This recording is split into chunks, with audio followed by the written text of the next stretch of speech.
Hello and welcome back everybody to the channel. Join me in today's review of a new for 2025 model year Hyundai Kona Hybrid. This is my first time I'm driving the Kona Hybrid. Especially exciting because this particular model is a top trim one. Before we go any further in the review, special thanks to Grand Auto and their Hyundai dealership for making this video possible. I will put all their info in the description below. At the very end of a video, I will go for a short test drive, so we'll see my driving impressions. But first thing first, let's start this review with the quick overview. Now, the new Kona generation has been launched, I think, in 2024. There are some really interesting powertrain options. There are no diesels anymore, of course. This hybrid variant is actually one of the most fuel efficient one. There are some 3-liter petrol units, and of course this 4-cylinder also combined with some electric power. There are some really interesting, cool in design details, especially with this top trim model. Let's start this exterior walk around with a front end design and details. Here in the center now, large Hyundai logo with very wide this LED strip. Now I have to point out that in the standard model you have LED strips on left and right. This is actually part of some options. Now, speaking about the options, there are some upgraded projector lens LED headlights with LED turn signals at the very end, or actually before we go for a short test drive, I will put the lights on so you will see those in action. Also, there are some very useful stuff like the front parking sensors. Now, speaking about safety and tech features, there is above the license plate there is a front camera, and below that, of course, safety radar. You will see later in the video when we go check the interior and the driving impressions how much tech there is on the center infotainment system, and of course the cameras on this very small family crossover. Now, speaking about this is a family friendly crossover or small SUV, there are some interesting design details such as this very useful plastic protective parts all around the wheel arches and on this lowest part of a bumper. Of course, indicates this can go a little bit of off-roading, and this will prevent your paint getting damaged, especially maybe in the winter months when there is quite a lot of salt on the road. These tires are 18-inch with this particular model, ideal in size. Especially I'm a big fan with these some type of two-tone gloss black contrasting wheels on this particular model. More of those cameras with this model, keyless go system, of course, and there are some tinted rear windows or privacy glass, especially useful solution, especially now actually in these summer months. Shark antenna on a roof with some type of small rear spoiler. I like the design of this I would say some type of metal details. It's not a real metal, but it kind of looks it is, that follows all around this area underneath the windows. And the fuel filler cap, like with the most Asian cars, is on a driver's side. And now we come to a rear end. Similar design approach as we saw in the front. Large LED strip with a big Hyundai logo in the center. Kona detail also with a rear wiper. Of course, similar design like we saw in the front with the headlights, rear lights, some type of triangular form in full LED technology. Hyundai detail on a driver's side and hybrid detail on a passenger one. Below the Kona, below the Kona lettering, there is a rear camera, and of course, similar like in the front, rear parking sensors. Let me know in the comment section what you think about this new Kona and its design in general. What would be your ideal color specification, and of course the powertrain option. Would you go maybe for this fuel efficient and a little bit more pricier hybrid variant, or would you maybe stick with the regular petrol variant, maybe 3-cylinder or even the 4-cylinder unit? Now, let's proceed with the review. We'll check the boot. Boot capacity is around 455 liters in total. So being a small family-friendly crossover, you have this very wide boot opening. That is always useful features with these crossovers and SUVs. We have this also flat floor with this protective rubber floor mat. If you need to slide some heavier and larger items, you can do that easily. Also, you can fold down the rear seats individually. Some useful stuff considering storage left and right, with shopping bag hooks on each side, actually double shopping bag hooks on each side with one LED light. Overall, for such a small vehicle crossover, I think this is more than adequate. And of course you have this shelf, you can always remove it. Now, before we go and check the rear seats, one info worth mentioning with this hybrid powertrain: this is a 1.6 liter petrol unit, also combined with some electric power. Total power output is around 145 horsepower. I think this is more than adequate. This is also combined with a 6-speed dual clutch transmission. More of that a little bit later when we go for a short test drive. Now, I put this driver's seat on my ideal sitting position. I'm about 184 centimeters, 79 kilograms. I've tested this car already, did some few kilometers from a dealership here to a parking lot. But first thing first, let's check the door opening angle. I think it's pretty wide, so there will be no issues. Door design similar like with the most models in this class, very dark, some type of, I think I would say this is a black, completely black door design with some type of metal details, electronic operated windows, a little bit of extra storage here, and you can put maybe 1 liter bottle on the door pockets. One nice detail is that this center part is some type of softer material. Now let's talk a little bit about this interior, actually the rear seats. Interesting details: isofix anchor points on each side, some type of a dark gray fabric, and leather material on these outside elements. Now, something that you don't see very often with the small crossovers is this rear center armrest with two cup holders. This is actually finished in some type of leather material similar like the seats. Addition to that, you have a couple of air vents and 2 USB-C charging ports with a little bit of extra, and one rear LED light. And welcome now from a rear seat. Like I said earlier, this front seat is for my ideal sitting position. I'm about 184 centimeters. This is my knee room, as you can see, and my foot room. Also, if I sit dead straight, I have a couple of centimeters to spare, no problem at all. And the door opening angle is pretty wide. Let's say for 2 adults of my size, I don't think there will be any issues for a longer journeys. Couple of interesting details or practicality work-wise. Some nets behind the driver's seat and also behind the passenger one. Also there are some hooks on a driver's side, and like I said earlier, a little bit of extra storage on this center part. And welcome now from a passenger front seat. First thing first, I would like to point out is the seating position. You do sit a little bit higher than in the standard, let's say, city hatchback, something like a Hyundai i30.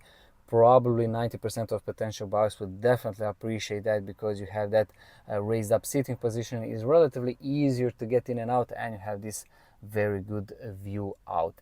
Speaking about the view out, let's talk a little bit about the center dash. Some interesting design details on the upper section. One large air vent on a far right with interesting design, some type of metal details in the center. Practicality work-wise, there are some storage in the front, also the glove box, and of course on this center part you can charge your phone over here. There are some 2 cup holders, a little bit of extra storage, and also behind that there is a center armrest, which of course you can open it, and underneath additional storage. Let's talk a little bit about this center part over here, but because as you can probably tell, there are some buttons, which is great, especially now in 2025. Most of the stuff is controlled through this center infotainment system. It's always much easier and nicer to press some shortcut button than to fiddle about on a center infotainment system. As you can see over here, home, map, search, media, you can select your track and so on. All the stuff for the AC is physical, and it's very easy to operate. Start stop button on the far left. You can charge your phone over here, some modes, and that would be it. Now, this is the new gear selector in recent years with the Hyundai. With this model, we get the 6-speed dual clutch transmission. And now, welcome from a driver's seat of this new Kona Hybrid. As you can probably tell, the car is running, or actually is on, but the RPMs are at 0, which means we are in the full EV mode. I said earlier this is a hybrid variant. This is not a mild hybrid, this is a full hybrid, so you don't need to charge it, and you always, or actually in the most occasions, have that little bit of extra momentum from the battery when you are driving around town. Now let's talk a little bit about these screens. Actually, these are two 12.3-inch screens in diameter, very sharp graphics, easy to see everything in front of me, speedometer and odometer with a traffic sign recognition system. Now it says we are in neutral.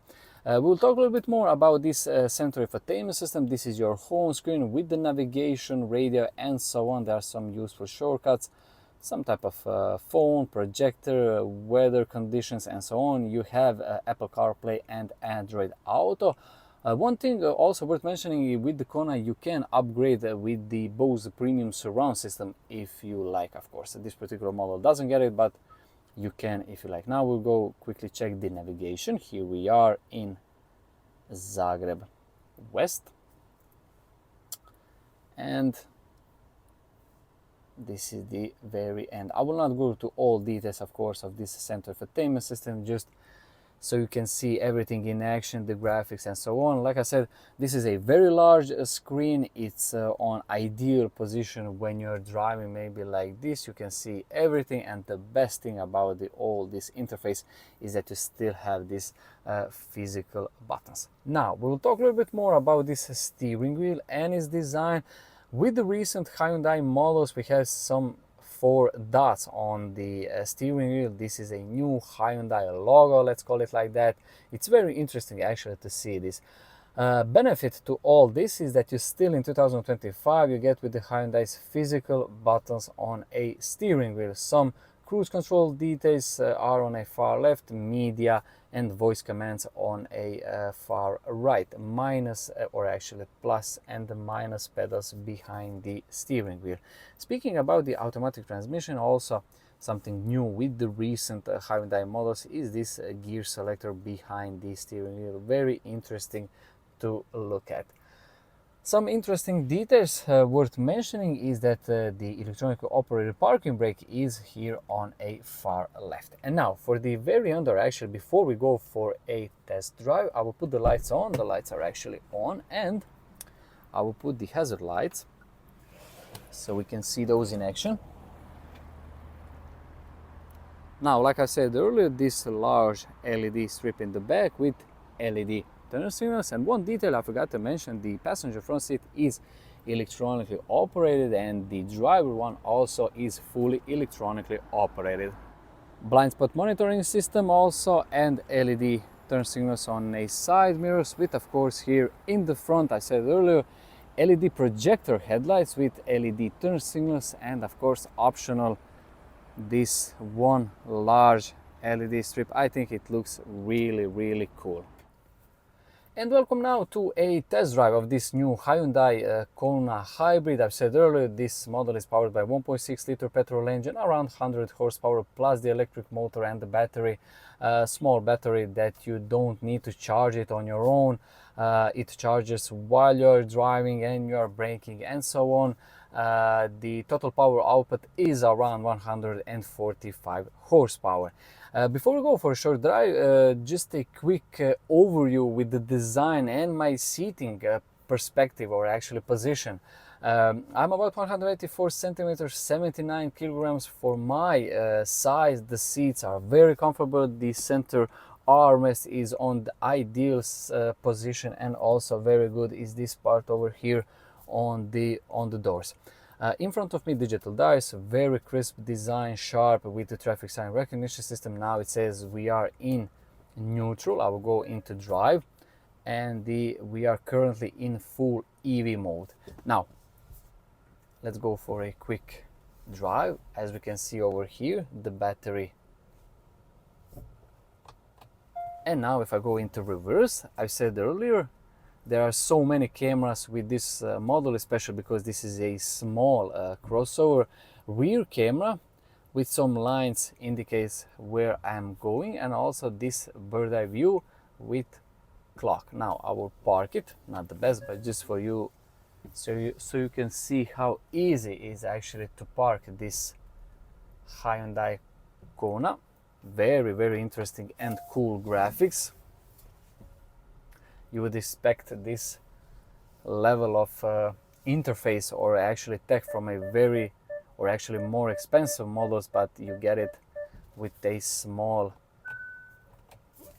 family crossover. Very, very interesting to see this, some type of graphics, and you can check all your surroundings.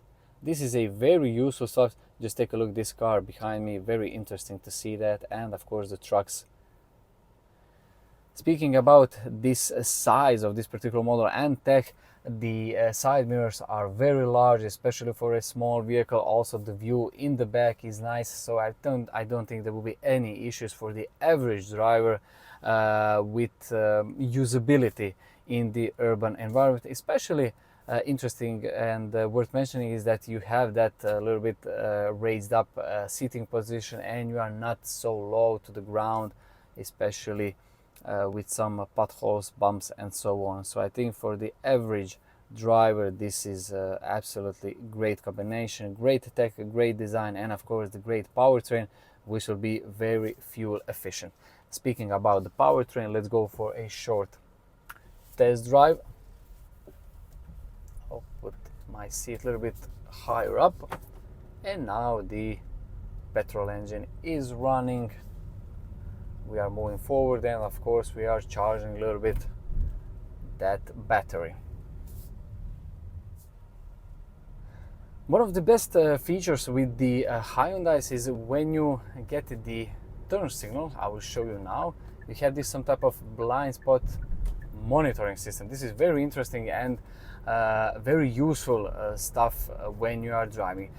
Speaking about useful stuff, the traffic sign recognition system, absolutely one of the best new safety features. I always say that, and also the blind spot monitoring system. These two things are probably my favorite ones. Two details I would like to point out, or actually tell you with this driving impressions, is that the brake pedal feel and of course the comfort level in general. Now, speaking about the brake pedal feel, sometimes with the hybrids and plug-in hybrids, or actually in the most occasions, you get that artificial feeling, or actually feel when you're pressing the brake pedal, because initially you have that regenerative braking and then the brakes are working actually, but the brake pedal feel is perfectly normal, as you would expect if you are driving, let's say, a purely petrol powered variant, or maybe even the diesel one or crossover. Now we need to talk a little bit more about the suspension, as I'm heading back to a dealership. We saw earlier this model comes with 18-inch wheels, very nice in design, two-tone, but also comfort levels are very high. Suspension is very soft, and if you are worrying that this model will be maybe too hard for you for a rough roads, don't worry. I think, at least from where I'm sitting at, this is very, very comfortable small crossover. And as I'm heading back to a dealership, I have to say again, big thanks to all of you watching this video, and of course the Grand Auto Hyundai dealership here in Zagreb for making this video possible. I'll put all their info in the description below, and thank you so much for watching this video. Wish you all a very nice day.